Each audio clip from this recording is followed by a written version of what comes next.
Salut tout le monde, c'est David. Bienvenue sur la chaîne En route vers l'autonomie, chaîne où nous réfléchissons et nous agissons autour des thématiques de l'autonomie.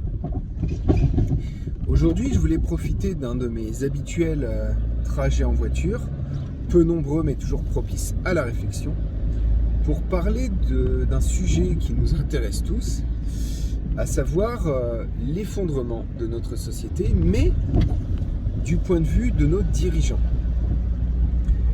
Comme vous le savez, ceux qui nous dirigent ne sont pas des idiots.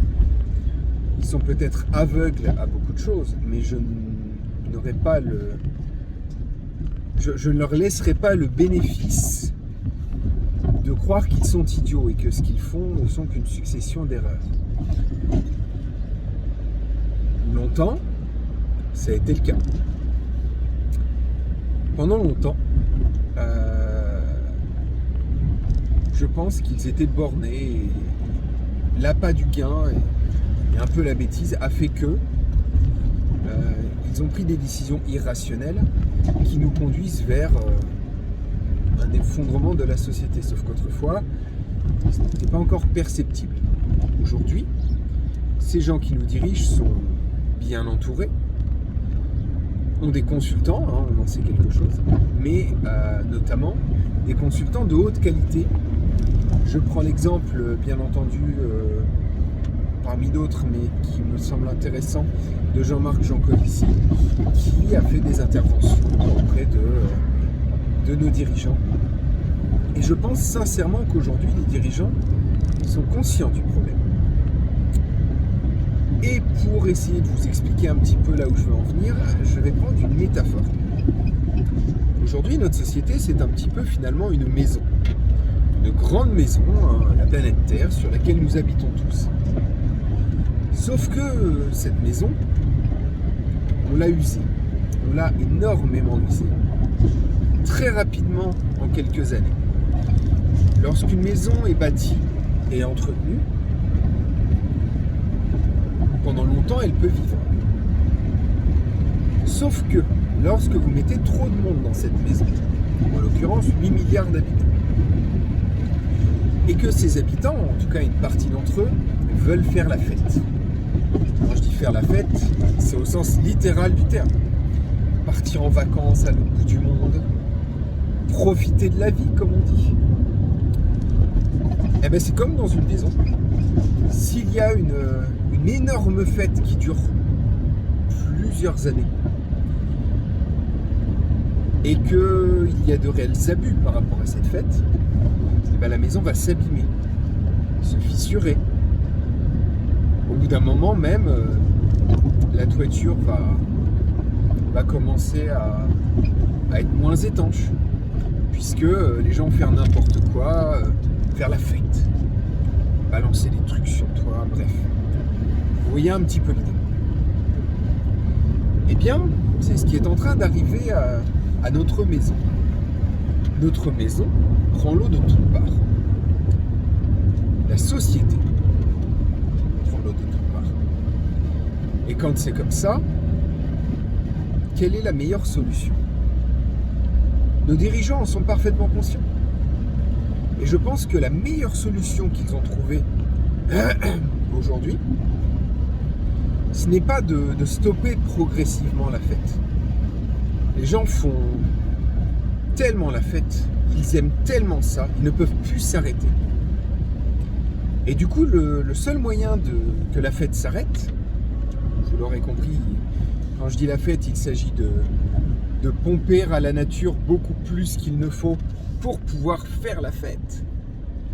Nourrir 8 milliards d'habitants, leur permettre, pour certains, pas tous, d'aller en vacances, de profiter de leur week-end, de leurs congés payés, etc. Eh bien, le seul moyen de les faire arrêter la fête, finalement, c'est quoi? Eh bien, c'est de faire en sorte que tout s'arrête d'un coup. Pour une maison, c'est pareil. Si la maison prend trop l'eau, si la maison est bardée de fuite, si la maison n'est plus saine, n'est plus viable, il est trop compliqué, trop coûteux de remettre cette maison en état. Bien souvent, lorsque vous avez une maison en piteux état, complètement défoncée, on vous dit ça ne sert à rien, il vaut mieux la détruire pour en reconstruire une neuve. Eh bien, je pense que c'est exactement comme ça que pensent nos dirigeants. Ils savent que notre société prend l'eau de toutes parts.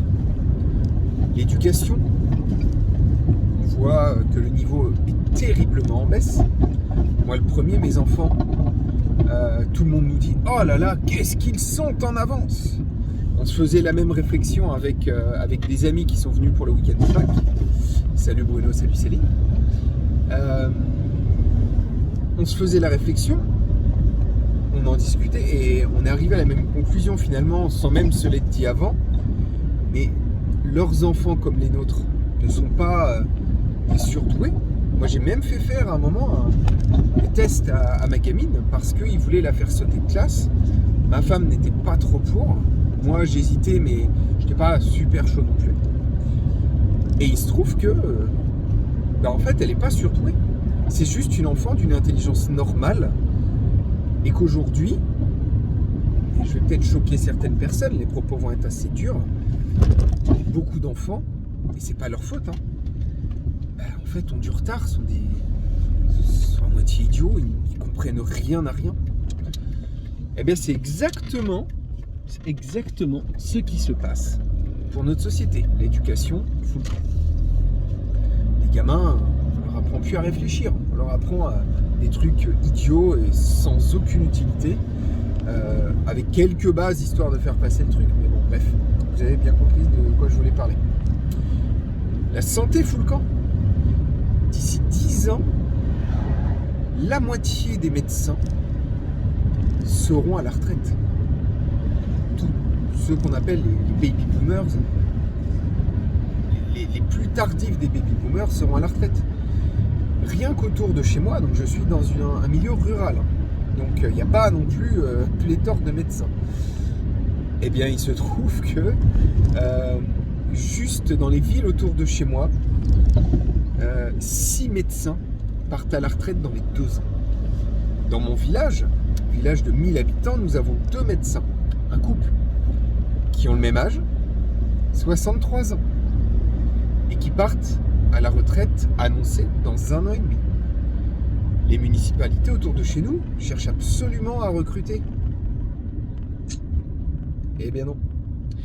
Personne, j'ai bien dit personne ne vient. Ils ont tout essayé. Encore un aspect du coup de notre société qui se casse la figure. La morale. Alors la morale, vous me direz, c'est rien de concret, mais la morale, c'est ce qui structure une société. La morale, c'est ce qui fait qu'il y a une entente entre les gens dans la société.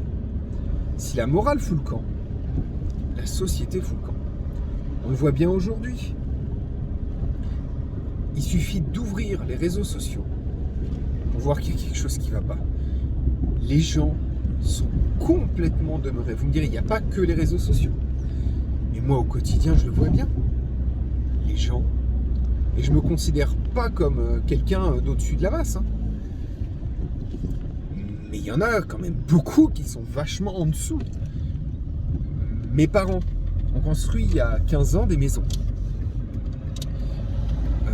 Ma mère, malheureusement mon père n'étant plus de ce monde, s'occupe aujourd'hui des maisons qui ont été construites il y a des années, avec d'autres membres de notre famille. Il n'y avait pas que moi. Il y a 20 ans, à peine, quand ça a été construit, lorsqu'une maison se libérait, il y avait 20 candidatures. Sur les 20, il y en avait quinzaine au minimum qui étaient acceptables. Ça se passait bien. Aujourd'hui, lorsqu'une maison se libère, il y a également 20 candidatures. Sur les 20, si vous en avez un ou deux dans le lot qui se démarquent, c'est à peu près... c'est déjà bien. Et même une fois qu'ils y sont, on se rend compte qu'il y a beaucoup de soucis. Il y a une quantité de cassos pas possible. La morale et l'intelligence foutent le camp. Et malheureusement, c'est encore un des aspects de notre société qui se casse la gueule. Je peux prendre d'autres exemples. La politique. De Gaulle aurait fait le quart du 10e de ce que fait Macron, il n'aurait pas été viré en 69. Hein. Il aurait été viré bien avant. Et parce que lors d'un référendum, 51% étaient pour son départ et 49% pour qu'il reste, il est parti. Il y avait encore de la grandeur en politique à cette époque. Et depuis, petit à petit, on en perd. Mais vraiment de manière catastrophique. L'alimentation. Regardez comment mangeaient nos grands-parents. À l'époque, le bio, ça n'existait pas. Aujourd'hui, le bio, c'est quelque chose qui est cher. Le bio, c'est même pas forcément une preuve de qualité pour la bouffe. Mais par contre, à l'époque, tout était bio et de qualité. Il n'y avait pas de label bio puisque tout était naturel. Petit à petit, on s'est mis à manger de la merde. Mais vraiment, littéralement de la merde. Et on aime ça. Ayant moi-même été un gros mangeur, je le suis toujours, mais en produits de qualité. Mais j'ai été un gros mangeur de bouffe industrielle. J'ai été accro au sucre. J'avais besoin de ma bouffe sucrée. Aujourd'hui, le sucre, je ne peux plus, j'ai perdu l'habitude. Et j'ai pas envie de rebouffer sucré. À une époque, vous me donniez un Kinder Bueno, j'adorais ça. Aujourd'hui, j'en mange une barre. Putain, ça m'écœure tellement c'est sucré. L'alimentation a complètement foutu le camp. L'air, l'eau, la qualité de ce qu'on respire,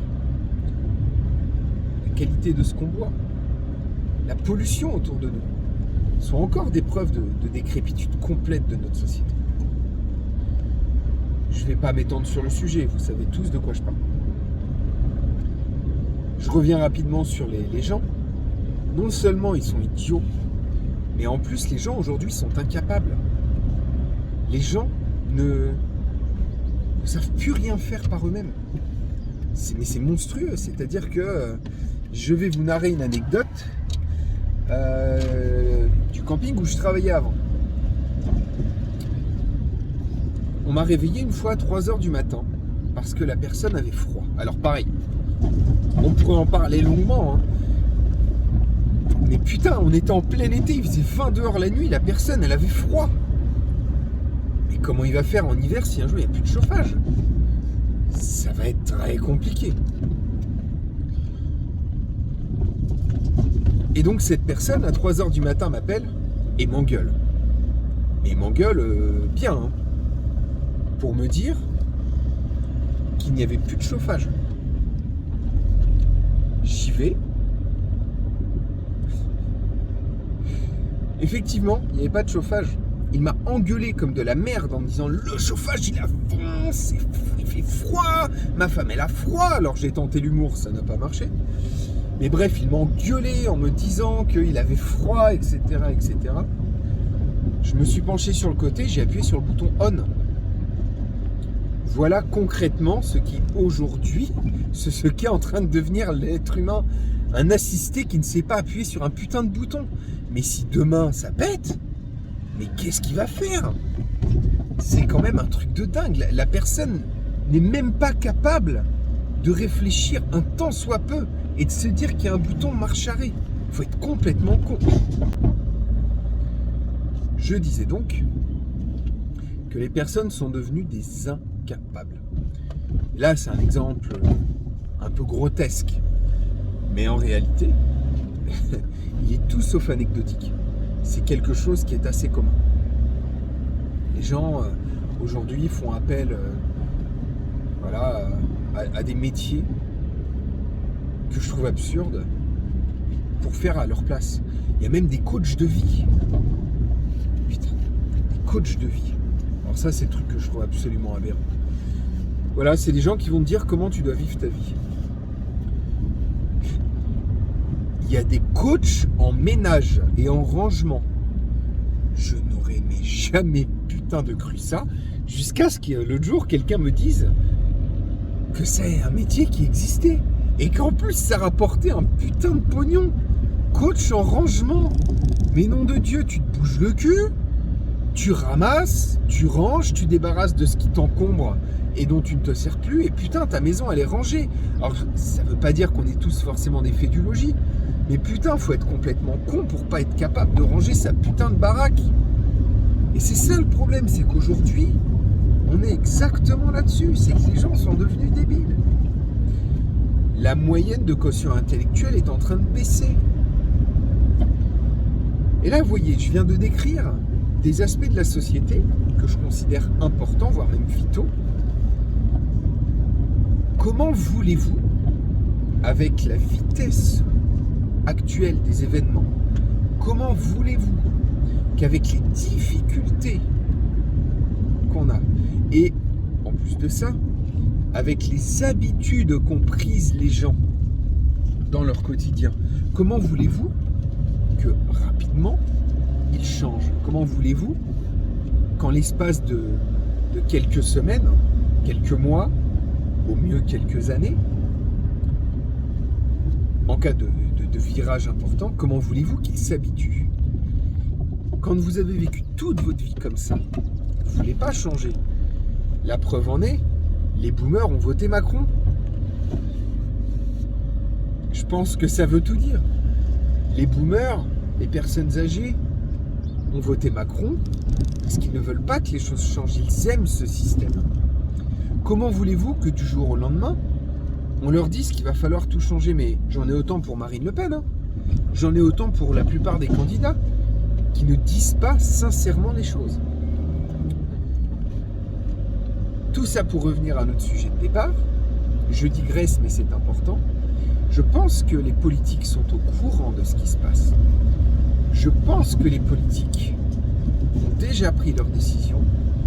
Je pense sincèrement que ce qu'ils veulent, c'est un effondrement rapide, brutal, qui fasse du nettoyage, ce qui leur permettra très rapidement de reconstruire une nouvelle société basée sur autre chose. Mais pour ça, il faut un vrai choc. C'est comme pour une maison. Cette fameuse maison dont nous parlons depuis tout à l'heure et qui fuit, quand elle est trop abîmée, quand elle est pétée de partout, ben la plupart du temps, la solution choisie, ben c'est de tout casser.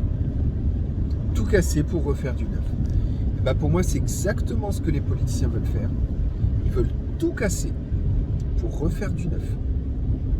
Et c'est pour ça que je pense, de plus en plus, que l'effondrement sera brutal.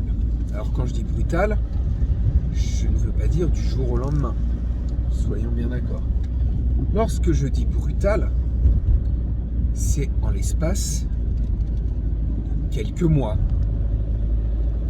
années au grand maximum, mais pas suffisamment pour laisser aux gens de s'habituer. Pour moi, je pense qu'ils considèrent que nous sommes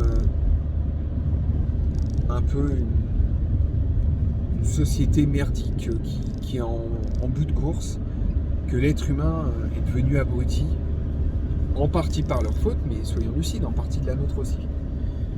Et du coup, je pense sincèrement que ce qu'ils veulent, c'est faire en sorte que les choses s'effondrent rapidement, et que du coup, ils puissent rebâtir quelque chose de nouveau. Voilà, c'est pas forcément très réjouissant, mais ça ne m'incite qu'à vous dire une seule chose. Préparez-vous, prenez soin de vous. À la prochaine. Prenez soin de vous.